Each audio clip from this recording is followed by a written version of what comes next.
McKinsey doesn't hire people like you.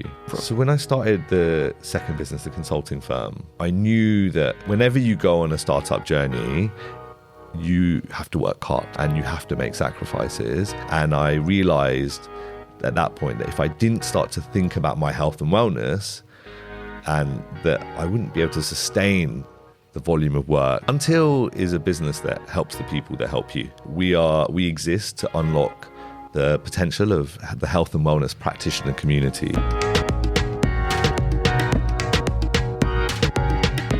Today on the podcast, we have Vishal Amin, who's the CEO and co-founder of Until. They're the first members and workspace for health and wellbeing professionals. Vishal grew up with an idea at university they wanted to join McKinsey. Initially, it didn't happen for him. He joined a startup, did incredibly well there, and then he did join McKinsey. He learnt so much, but he realised that actually he wanted to be more involved in different things. This took him down the path of consultancy. Outside of that, more in the innovation space. And he was incredibly successful here, growing different organisations and also becoming an investor himself in other startups. Then as time went on, he realised there was a gap in the market for something that he was really passionate about with Until, where it could really help health and wellbeing professionals to start their own companies and to launch their own organisations without all of the hassle that comes with that. And today they're thriving and they've got lots of different angel checks in. And they've got central London locations. Hear his story and how he went about that and all the different ups and downs along the way too, of which there are many. We're the Bay HQ and I'm Amma, and this podcast is powered by HSBC Innovation Banking. So really interesting what you're doing today, Vishal. Mm-hmm. But when you're growing up, what was the dream? Did you ever think one day this is who you'd be? I think as an Asian growing up in this country, you always have various journeys of what you want to be. And, you know, I grew up wanting to be a doctor, then realized that medics don't get paid brilliantly in this country. And so then decided I wanted to go into like tech because that was where the money was. I got an E in GCSE IT, so that didn't quite work out. But yeah, look, I've had like business in my blood for a long time. My parents, like a lot of Gujaratis, owned corner shops. I grew up standing behind the counter, doing the paper rounds, taking the penny sweets and selling them at school. So it was always kind of in my DNA to some extent. And so, yeah, I mean, I suspect I always wanted to build a business. But yeah, and is it building a business that we're building today? No, I mean, I had no idea that I'd be back in the world of health and wellness. But yeah, I guess my plan was always focused on money as a kid, right? Like that's what I was quite anchored on. How do I make the most money I can? Where do you think that anchor came from about that money vision from a young age? Yeah, I think that my parents worked hard, right? They ended up, it was a 7-day-a-week job. It was 35 years. And part of the reason I do what I do today is because my dad went to university. He went and studied chemical engineering and then bought a shop. And that's not to take anything away from him, but he didn't have the options. And so, growing up, there was 11 of us in one flat, and my parents worked really hard to kind of then build our future and send my brother to private school. And so, but money was always the thing, right? You always wanted, the cool clothes or the trainers or, when dad bought his first Mercedes, it was like such a big thing. And so I think that was just kind of part of our DNA. And, parents were working, so my grandparents were often the ones that were looking after us, and they were, they'd come over from India, they'd grown up in very poor environments, and so money was just always a currency of conversation. Was there ever that idea that you'd take over the family business or you go into the shops? Or was that never something really on the cards? I mean, there's definitely moments, where I thought about going and building a network of shops, but it never was what I dreamed of becoming. In fact, going through university, originally I wanted to go into banking, tried it, didn't love it, and then going to LSE, you kind of become a banker, a lawyer, or a consultant. I didn't do law, so consultancy became my thing, and I always envisaged joining McKinsey, and that was always my plan. And you didn't go straight to McKinsey, right? You were somewhere else first. No, it's funny actually. it was definitely at university. I was definitely not the most studious person, and I remember. I remember one of my friends at the time. I was giving him a journey a ride home, because I used to do the night shift. I'd get to uni at 7 p.m. and work until 7 a.m. I mean, at the time I thought that was cool. It definitely was not. And so I remember giving him a lift and telling him, oh, I'd love to work at McKinsey. And I remember him saying, McKinsey doesn't hire people like you. And that really stuck with me. I think it became a bit of a chip on my shoulder. What did he mean by like you? I mean, I don't know if he was referring to the fact that I was Asian, but he's definitely referring to the fact that, you know, I was probably considered more of a rude boy in the community. Like, you know, I didn't go to as many lectures as I should have. It wasn't like I was seen as the brightest person in the room. Yeah, I definitely related to your post around language and how you position yourself. Because at that time, growing up, it was all about, you wanted to be the guy. You were much more worried about what other people thought about you. Mm-hmm. And so, yeah, I suspect he had an impression of me, which was like, and look, McKinsey, when I eventually started working there, the first question was always, oh, what college did you go to? Because it was predominantly Oxford and Cambridge grads. And so, in some ways he was right. McKinsey didn't hire from other universities. And so, yeah, somehow with a bit of luck and a bit of hard work, I managed to get in there. But yeah, I'd say that was probably my dream job, during uni anyway. Once you got there, was the dream what you imagined? The dream was not what I imagined. No. I mean, look, I remember interviewing, and I was effectively the CFO of a startup at the time, which is what I did straight out of uni. And my CEO was ex-McKinsey, and he was like, "Vish, it's not what you think it is." And I remember sitting there going, "Yeah, you would say that because you don't want me to leave." But he was absolutely right. I mean, look, not to take anything away from it, it is an incredible institution. You meet some great people. They do some great work. And almost it was like, for me, it was an alternative to business school. I thought I was quite smart going, oh, I'll skip business school and I'll go to McKinsey and I'll get paid for it. What I didn't quite think about is business school is quite fun. And you meet some really cool people. McKinsey was a lot of PowerPoint. It was a lot of late nights. And look, I think ultimately for me, McKinsey is a great brand to have on my resume. It means that people give me 5 minutes and listen to what I have to say before dismissing me. But I think it was a grounding, the opportunity that I got to build a startup straight out of uni that kind of set me on the path that I'm on. I think, and it's why I'm such a big promoter of like cousins and friends. And when they're starting to think about what they want to do, I'm like, go and join an early stage business, do it for a few years, because you just learn a lot very quickly.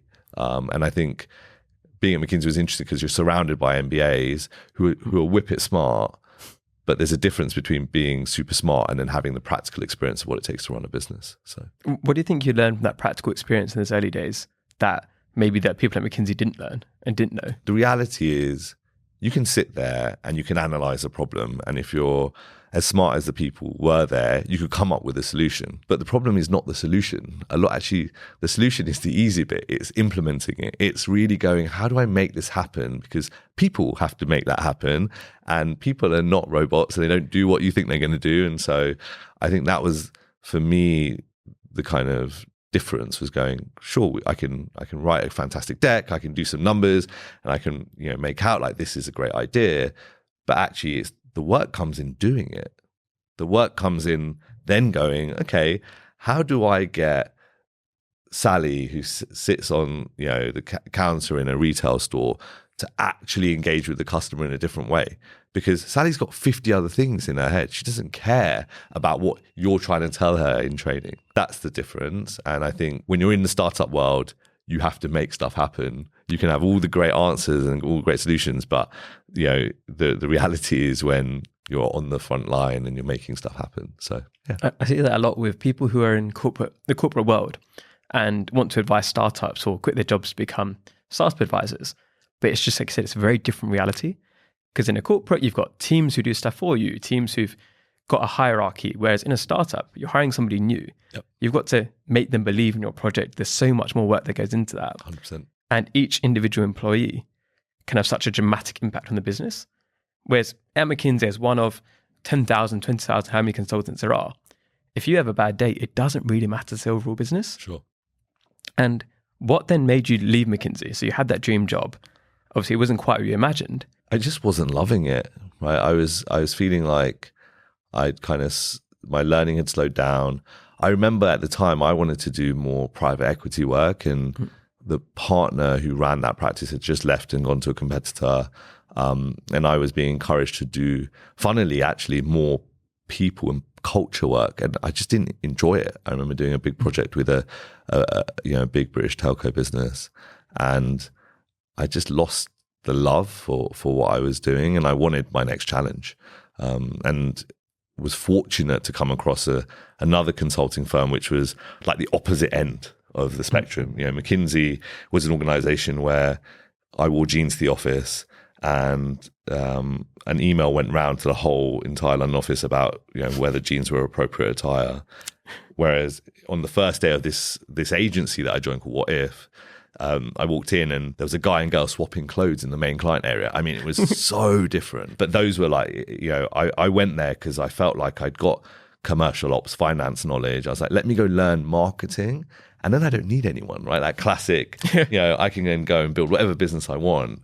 So I joined this business called What If and spent 3 years building businesses for people, and actually learning that I'm not very good at marketing, and learning that it's just a different skill. And actually it's where I met my co-founder for Until, and he's brilliant at that.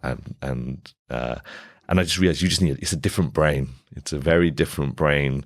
That's I'm known in our business as the Excel guy, and he's known as the marketing and brand guy, and rightly so. I think it's always interesting with marketing where everyone thinks that it's easy and to do it, and then when they start doing it and they don't get the results they want, then it's everybody else's fault. It's like, maybe you're just a beginner at it and you got to learn a bit and you got to improve, right? And like I said, it's quite interesting that you found a co-founder and they filled the gap you have, right? And when you met each other, how was that initial relationship? Do you ever think, well, obviously at that point, did you know at that point you wanted to start a business someday when you met him? Sure. I mean, look, I think I was always pretty entrepreneurial. I was always doing little things on the side, random businesses, which very few of them were good ideas. They made some money, but I wouldn't describe them as great ideas. But actually, Alex, he was on my first project, and it was working for a big hotel group, designing. I think we were pitching for some for their food and beverage project, and what happened was the director was an marketing person, and she asked me to go away and write some copy, and so I took it away, and we're taught to write in a very specific style at McKinsey, and it was not the style that they wanted in the market. So I remember her reacting. And I was joining this agency from McKinsey, so there's all this expectation. And she was working very hard to bring me down a few pegs. And I think Alex probably saw that and took me a bit under his wing.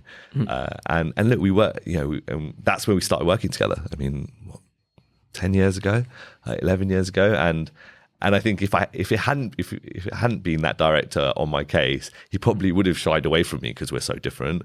But it just worked. But we were different. He would wake up at 5 a.m. I'd work until midnight, and so it was so synergistic from day one, and I think that's part of what makes the business that we're building today work. At that stage, like you said, where I think co-founder relationship is so interesting because sometimes it's somebody's childhood friend, right, and then into years. Yep. And other times when it's somebody you meet at work, it's almost that weird environment of, can I tell them about the stuff I want to do outside of work? Because they could then go and tell my manager or something like that, and it's that weird relationship. Sure. When did it start happening with you guys to start thinking about ideas of what you could do together? I mean, to be honest, it didn't really happen, right? I subsequently left that consulting firm, started another consulting firm with the CEO, the European CEO of What If at the time, and would stay connected with Alex because he was just, he was the best at what we call insight that I'd met, and it's just. Did you try to poach him? Well, no, he would not have joined. It was definitely not his thing. So I didn't even broach the topic.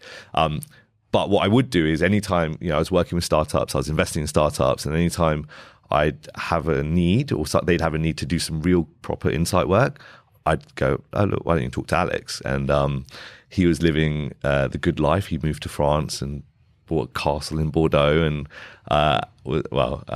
he was doing it up himself as well. But wow. And we stayed connected. And one day he called me and said, "Hey Vish, I'm thinking about moving back to London. What are you working on?" Because I always had like random projects, and I told him about what we're thinking about with the Until proposition. And he liked it, right? He went away, thought about it, called me back and went, look, this is quite exciting. And that's, that was in 2018. And it grew from there. So I want to come back to you investing in startups later on. But for the people who don't know, what is the Until proposition? What was the initial idea? Yeah, so Until is a business that helps the people that help you. So we exist to unlock the potential of the health and wellness practitioner community. So that's everyone from trainers to treatment practitioners to coaches to dental and medical now. And if you look at those people, they have opted to follow a career not for money typically, or at least not in this country. They do it because they want to help people, but they're massively underserved by today's world, right? And they're expected, if they want to be an entrepreneur and they want to earn more money, they have to go and build a physical space, manage a team, do finance, HR, all these things, which is not their core skill nor their interest. And so we thought that was broken, and we wanted to build a business that helped them grow their businesses, allowing them to focus on what they do brilliantly, which is service their client and spend their time learning how to get better at that. And we take care of the rest. So that was the proposition. We launched our first site 2 years ago in Soho in London, built this physical space because for them, their biggest issue was rent. And then we've gone from there, right? And we now have 3 of those sites. We have over 400 practitioners and full of like PTs, physios, osteopaths, chiropractors, medical practitioners, psychotherapists. And we've built a space where they can not only build their business, but they can hang out, right? They can build relationships, they can learn from each other, they can connect. And they can work in a space that they're proud of. And so that's what we're trying to create. We hope you're enjoying the episode so far. We just want to give a quick shout out to our headline partners, HSBC Innovation Banking. One of the biggest challenges for so many startups is finding the right bank to support them. Because you might start off and try to use a traditional bank, but they don't understand what you're doing. You're just talking to an AI assistant, or you're talking to somebody who doesn't really understand what it is you've been trying to do. HSBC have got the team they've built out over years to make sure they understand what you're doing. They've got the deep sector expertise, and they can help connect you with the right people to make your dreams come true. So if you want to learn more, check out hsbcinnovationbanking.com.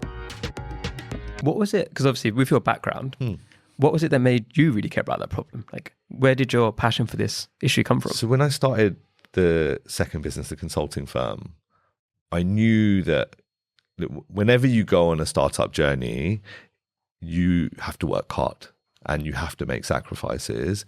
And I realized at that point that if I didn't start to think about my health and wellness, and that I wouldn't be able to sustain the volume of work, the hours, I might build a business that's really successful, but I'm not going to be healthy at the end of it. So I started to invest in a PT and then in physio, and then kind of got the bug, basically. And I think that is the experience that kind of showed me that you've got these individuals who, and one of them is now one of my co-founders who love what they do, but are just not paid very well. I'd be paying the PT studio that I was in at the time 80, 90, 100 pounds an hour. He'd be getting paid 20. And really for me, he was a value. He was my relationship. Tomorrow, if he got up and left, I was going to be following him. And that's where we had that aha moment. And at the time, I was investing in people, right? Like what I realized as an investor, it's all about talent, and I get excited about helping talent build businesses. And so initially it was me and Dan going, let's build a little PT studio with a different model, which was the kind of basis of the Until idea. And then as we grew the team, we realized that the problem that PTs had existed across the entire sector. And that's why it came about. So you mentioned there about how the idea changed from the initial looking at PT. Was there anything else that once you started this business, which is a bit different to other ones, that surprised you and you learned as you went along the way? Yeah, if you think about the businesses I'd been part of historically, it was much more about selling human capital, right? So the first business was all about using onshore and offshore clinical labor to provide services to insurance companies. The consultancy firm was literally selling people's time. And I think the reason I wanted to get away from that is those business models, whilst they can be successful, are hard, right? And can be challenging. And I wanted to build something that was more like a product business, albeit, more service-based. And I think but ultimately what I learned was all businesses are people businesses. I remember my old CEO saying, Vish, you just don't want to run a people business. And actually, it's not true. People are the most important part of every business. People are sat there waiting for ideas or to come up with a product or, have that aha moment. It's not really about that. It's about finding something you love and then putting brilliant people around you. And that for me, at least, has been the thing that's made the difference. And like you said, you've now scaled up and you've got different locations. Mm-hmm. But in order to do that, you have to have initial investment and to get other people to believe in you. How did you get that? How did you get people to believe in your mission and what you're trying to achieve? I think it comes back to one of my core beliefs that is easy to say, hardest to do. And it's all about, you have to believe in yourself if you're going to expect other people to believe in you. And, I often describe it as irrational self-belief. And I always had an element of it. And I think that's what's made me make stuff happen. And so that irrational self-belief and hard work, I think the combination of those two things have meant that along the way, as I've been doing things, people have bought into me, investors have believed in what I'm doing. And when you're raising money for any business in the early days, people are backing you. We write these beautiful PowerPoint decks to kind of investor pitches. But really, that investor, or at least the seasoned investor, knows that they're focused on you, and they have to like the idea. They have to be passionate. They have to buy into it. But really, they're going, "I'm giving you my hard-earned money. Go and do what you're going to do with it." A phrase I love, and I can't remember who said it, is the only difference between a madman and a visionary is one gets lucky and one doesn't. Yeah. And it's the whole difficult thing because you don't know which one you are until you get lucky, right? Yeah. And it's really hard for people to know when to continue and when to quit. And you mentioned about everything being a people business, mm-hmm. and you've obviously grown Until out and you've got people on board. What do you look for in the people you're hiring as well to make sure you have the right people? I mean, I'm a huge believer in work ethic and mindset. Occasionally and in some businesses, you need skills. But I think if you've got people who have the right work ethic and the hunger and the drive to learn, they figure it out. And sometimes if someone has you hire someone too much for their skills, they just take those skills and apply them. And the reality is that doesn't lead to innovation. That doesn't drive any newness. So I really value those two things.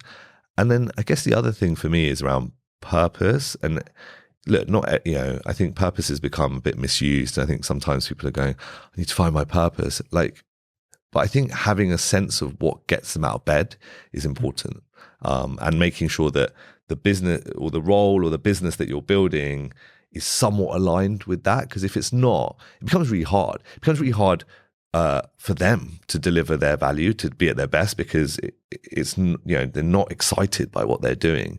And, I think in order to do anything groundbreaking, you need people to be rationally bought in, right? So that is the logic, the numbers, the messaging to get people to go, yeah, that makes sense. But the bit that people often forget is the emotional buy-in. And that's them. They've got to feel connected. They've got to feel excited. They've got to feel passionate. Because without both of those things, you're not going to provide the discretionary effort that's needed to do crazy things, right? Or to push things further. And I think you can't be successful without it. You mentioned about how things are really hard. And what's been some of the hardest things that you've had to overcome to get to where you guys are today? Funding is always a challenge, particularly when, remember, we were raising money to build a physical space in the middle of a city during COVID. And so I remember being sat on calls. I mean, look, the benefit of COVID was you could get meetings with investors instantly. But the thing that was hard was trying to explain to them that, sure, COVID has meant, some people might not come back, but naturally there's always going to be a requirement for physical spaces in city centres. And so what some of that was just getting over that hump. And then, the second thing was, we were building this brilliant idea, and you build an echo chamber in your team around, oh my God, this is going to be amazing, and everyone's going to love it. And we spoke to a lot of practitioners. We spoke to almost 500 practitioners as we were building the business, and as they understood it, they loved the idea. And so then we opened this space in February of 22, just post Omicron. It was a very quiet Charing Cross Road, which was quite nerve-wracking. And we did that thing of we'll open it and they'll come, and they didn't come. And we were sat there going, don't you want to be part of this community? It's incredible. And what we realized was, we were selling community to people that never had community, and so they didn't value it. And secondly, our proposition made no sense to them, because they were out there going, well, it's a co-working space. And you had PT saying, well, I'm a PT. Why do I need a co-working space? And so the biggest challenge for us was educating our practitioners or our customers on what are we doing and why is it going to help them. And so that took some time, right? And getting enough of them through our space, using it, it just took a lot longer than expected. And we still had our salary costs, we still had our rent costs, we still had all of those expenses to manage. And so those first 12 months were tough. But then you got to the stage where now the community communicates it. The community shares what they're doing. There's enough awareness of Until amongst them, and that's driving the value. And I guess part of now the push that we're trying to do is share what we've built, because as an individual consumer, I, like me, naive consumer, knew nothing about health and wellness. When I had an issue, you're often like, where do I go? How do I find a good PT? How do I find a good therapist? How do I find a good physio? Do I even need a physio? And so now we're trying to raise the profile of our business to help build clients for our practitioners. You mentioned there as well about the city centre location. How have you picked your different locations? What's the logic behind that? So I'd say we've got more sophisticated over time. I'd be lying if I said there was loads of data in the first site. But subsequently, if you think about what we're doing, it's pretty obvious. We're just taking existing demand across our practitioner set and just consolidating it and making it easier for them to operate. So we're very, very data led now. But it's obvious, right? It's obvious where our businesses will be successful. For us, we're now able to get down to pinpoint a location on a street of where we want to be, and that's kind of the level of data that we're now using. So before we go into quick fire questions, you've obviously done very well in the time you've been going so far. Yeah. But what's the dream? Where do you see Until going? So I think we're changing the industry. I think I now believe more than ever that in the future, this is how the industry will operate. It doesn't make sense for these practitioners to necessarily build their own facilities when we can basically provide a platform which allows them to do focus on what they do best. And so, look, I think we'll build a global business. We've got big plans to get into the US pretty quickly. But I think every major city in the world has these problems, and I think Until has the solution. Well, so thanks so much for everything you've shared there. I think the insights will really help people. We're going to move on to quick fire questions now. So the first one is, who are 3 British Asians you think are doing incredible work and you'd love to spotlight for the audience to pay attention to? I think the first person I'd like to highlight is an old school friend. So we'd be on the bus going home back in the day, and now he's building a brilliant business in the dental space. He did go down the route and became a dentist. But he's passionate about business. And so Lovin Ganeshwaran, him and his team are building something called Chairside, which I think is going to be an incredible business over time. I think the next person is one of our members, one of our practitioners. So Anisha Joshi she built an interesting community of osteopaths, and her and her sister are building something called Osteo Allies. And I think she's got big plans and she's a big personality, and I think she's going to do epic things, and so I think definitely one to watch. And then one of my good friends is Nishi Shah. She's recently realised that she's got 2 twins. Obviously 2 twins. She's got 2 daughters, and her passion is helping children start thinking about leadership from an early age and self-leadership. And so she's building Happy Little Humans, which I think is a really powerful proposition in the world. It's something that I wish I had growing up, and I'm sure a lot of people who who are in my shoes wish that they had. And so, yeah, I think that's going to be pretty epic. Sounds like they're all doing amazing things there. Next question is, how can people find out more about you, find out more about Until? So I guess on me, LinkedIn, Instagram, I'm definitely making more efforts to kind of talk about the journey on those two channels.